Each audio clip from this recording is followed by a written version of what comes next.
Pense nas coisas mais desastrosas e terríveis que aconteceram no mundo ou na sua vida recentemente. Dizer que o mal existe e que nós sofremos no planeta Terra é como chamar um cavalo de cachorrinho. Não é exagero dizer que o tópico que une toda a humanidade e nos caracteriza como moradores deste mundo é o mal e o sofrimento que passamos. Esse tema tem sido o assunto de milhares de livros, entrevistas, jornais e revistas ao longo de décadas. Mas qual o problema disso quando estamos falando sobre a defesa da existência de Deus? Qual o problema do mal? O problema é que os teístas, pessoas que acreditam em Deus, creem que Deus é, primeiro, bom e ama todos os seres humanos, então ele deseja livrar as criaturas que ama do mal e do sofrimento. Segundo, ele é onisciente, então ele sabe como nos livrar do mal e do sofrimento. E terceiro, ele é onipotente, então ele pode nos livrar do mal e do sofrimento. Com essas informações, entendemos que Deus quer acabar com o sofrimento, ele sabe como e pode fazer isso. Mas se o que mais vemos no mundo é o mal e o sofrimento, logo Deus não pode existir, ou ele não é como nós cremos que ele seja. Vamos a um exemplo mais simples disso. Eu tenho um cachorro, um animal que eu gosto muito. Na visão desse cachorro, eu sou a doadora do alimento todas as manhãs e as noites. Eu quero que ele viva, eu sei quando ele está com fome e tenho poder nas minhas mãos para levar o alimento até ele. Porém, vamos dizer que passo uma semana sem dar ração para o meu cachorro. O que isso significa? Ou eu não me importo com ele tanto quanto eu digo, ou não sei quando o meu cachorro está com fome, ou não tenho poder para lhe dar o alimento. Parece estranho, né? Se primeiro eu afirmei que tinha todas essas características, como é que isso não é verdade agora? Muitas pessoas, observando essa realidade, eles desistem do teísmo cristão como uma crença viável e se tornam ateias ou naturalistas.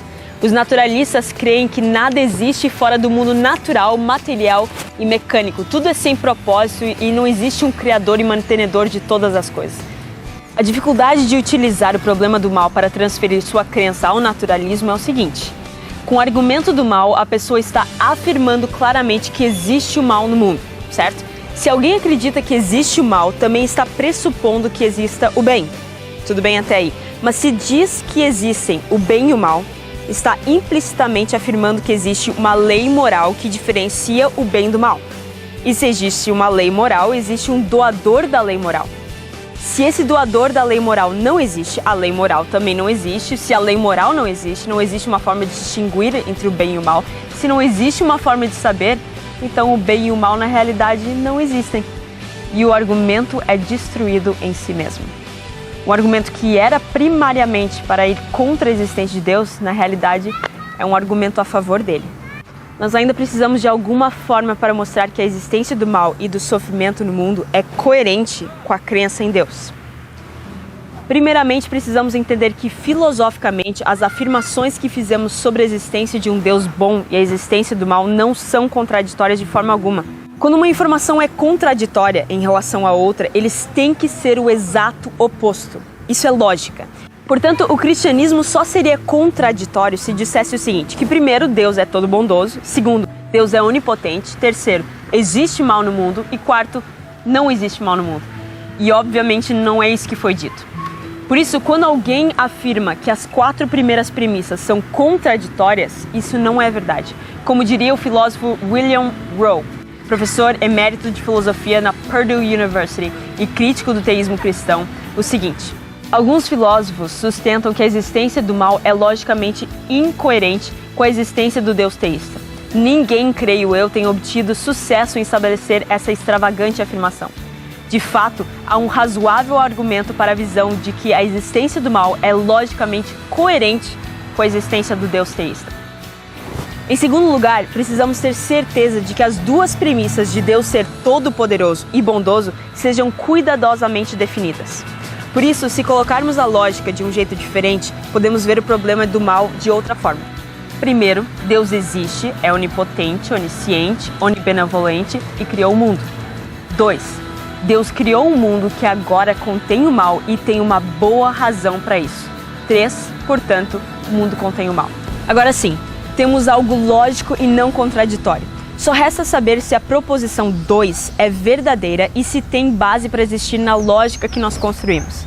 Para isso, entra a pergunta: por que Deus permite o mal? A realidade é que, Se cremos em um Deus infinito em sabedoria e onisciente comparado a nós que temos mente finita e extremamente limitada, não temos como necessariamente saber exatamente a resposta. Saber as respostas para perguntas a respeito das intenções e dos planos de Deus é como aquela história do menino à beira do mar, levando e trazendo um baldinho cheio de água até o buraco que havia feito na areia. O homem passando pergunta por ele e diz o seguinte: "O que você está tentando fazer, menino?" E ele respondeu: "Estou tentando trazer toda a água do mar para dentro desse buraco de areia." Tentar entender as intenções de Deus é como tentar colocar o infinito dentro do nosso pequeno buraco de areia. Mas vamos fazer uma pequena tentativa de explicação com as experiências que percebemos no mundo. Me lembro de conversar uma vez com um ateu, amigo meu, que tinha visitado o território de Ruanda há pouco tempo. Relembrando os lugares por onde ele tinha passado, ele me contou sobre o momento em que um guia contou uma história terrível. O próprio guia tinha sido um dos capturados no tempo do genocídio de 1994, em Ruanda, por ser Tutsi, o grupo étnico que estava sendo perseguido e morto na ocasião. Ele descreveu que num momento estava uma fila de Tutsis que seriam executados no lugar exato em que meu amigo estava pisando. E o homem do lado dele estava orando fervorosamente ao Deus dele para que fosse salvo daquele momento. Só para logo em seguida receber um tiro na cabeça. Quando terminou a história, ele me olhou fixamente nos olhos e perguntou o seguinte: "Como você pode acreditar em um Deus que permite esse tipo de coisa?" Se Deus quer apenas o bem do ser humano, por ser sua criatura e por amá-lo tanto, por que então Deus não destrói o mal? Por que Ele não impediu que aquelas 500 mil pessoas fossem mortas no genocídio de Ruanda ou em tantas outras situações? Se alguém crê que Deus fez o ser humano à sua imagem e semelhança, crê também que Deus nos fez com a habilidade de escolher entre o certo e o errado, tomar decisões morais. Isso quer dizer que podemos decidir fazer, falar ou pensar tanto coisas ruins quanto coisas boas, sem que Deus interfira nessas decisões. Para que Deus destruísse o mal, Ele teria que ignorar e retirar completamente a habilidade de suas criaturas de praticar o mal nesse mundo. Fazendo assim, também retiraria a habilidade do ser humano de fazer o bem e, portanto, sua habilidade de amar. Dessa forma, retirando a habilidade de fazer o mal e o bem, Deus retiraria do mundo a habilidade de amarmos a Ele mesmo. Acreditar que Deus nos concede livre-arbítrio e ao mesmo tempo acreditar que Ele deveria intervir sempre que acontece o mal é negar essencialmente a nossa liberdade. E acreditar que Deus nos criou como seres livres e acreditar que essa liberdade deve ser controlada fica muito aquém da coerência. Como C.S. Lewis colocou muito bem em seu livro O Problema do Sofrimento: tente excluir a possibilidade do sofrimento que a ordem da natureza e a existência do livre-arbítrio envolvem e descobrirá que excluiu a própria vida. Então, grande parte da maldade que vemos no mundo é causada única e exclusivamente pelas escolhas e decisões do ser humano. Certa vez, foi engraçado, G.K. Chesterton, importantíssimo poeta e pensador do século passado, respondeu a um artigo publicado no jornal The Times, que perguntava o seguinte: o que há de errado no mundo? Ele escreveu de volta dizendo o seguinte: querido senhor, em resposta ao seu artigo O que há de errado no mundo, eu sou, com carinho, G.K. Chesterton. Precisamos também tentar entender um pouco daquilo que parece ser mostrado na Bíblia como o objetivo maior de Deus para o ser humano. Costumamos pensar que, já que Deus nos ama e quer o nosso bem, o objetivo maior seria a felicidade. Você já disse ou ouviu alguém dizer: Deus quer me ver feliz, então eu vou fazer aquilo que me faz sentir bem. Isso é o exato contrário do que vemos na Bíblia. Como? Realmente, Deus quer que tenhamos felicidade completa, já que Ele é onibenevolente, como a Bíblia diz. Mas a felicidade que Ele deseja para nós não é passageira e finita como aquela que podemos ter nos nossos 70 a 90 anos de vida aqui nesse mundo. A Bíblia é muito explícita quando ela coloca como seu fundamento a vida eterna oferecida por meio da salvação. Uma das formas que Deus aparentemente tem de levar o ser humano a reconhecê-lo e a sua vontade é por meio do sofrimento, levando a pessoa eminentemente à vida eterna, onde aí sim ela será completamente feliz. Se crêssemos que Deus deseja nosso conforto e felicidade supremo aqui nessa vida, aí sim teríamos problemas com a existência do mal. Mas por esse não ser o caso, a existência do mal não é um problema. Além disso, existem estudos em psicologia clínica que avaliam as consequências da bruta maldade na vida de pacientes. O que se encontrou foi uma regeneração em suas vidas, chamada de crescimento da adversidade ou crescimento pós-traumático. Muitos relatam que, depois de um terrível acontecimento como câncer de mama e ataques sexuais, paradoxalmente, sua vida se torna muito melhor. Isso acontece com você também, olha só. Numere pelo menos um aprendizado para a sua vida que você tirou do prazer. Você consegue pensar em um? Agora pense em um aprendizado que você tirou do sofrimento. Já fez uma lista na sua cabeça, né? Não desenvolvemos coragem sem sentir medo. Não sabemos o que é perseverança sem obstáculos. Não sabemos como ser humildes sem ter que servir. E não existiria compaixão se ninguém tivesse dor ou alguma necessidade.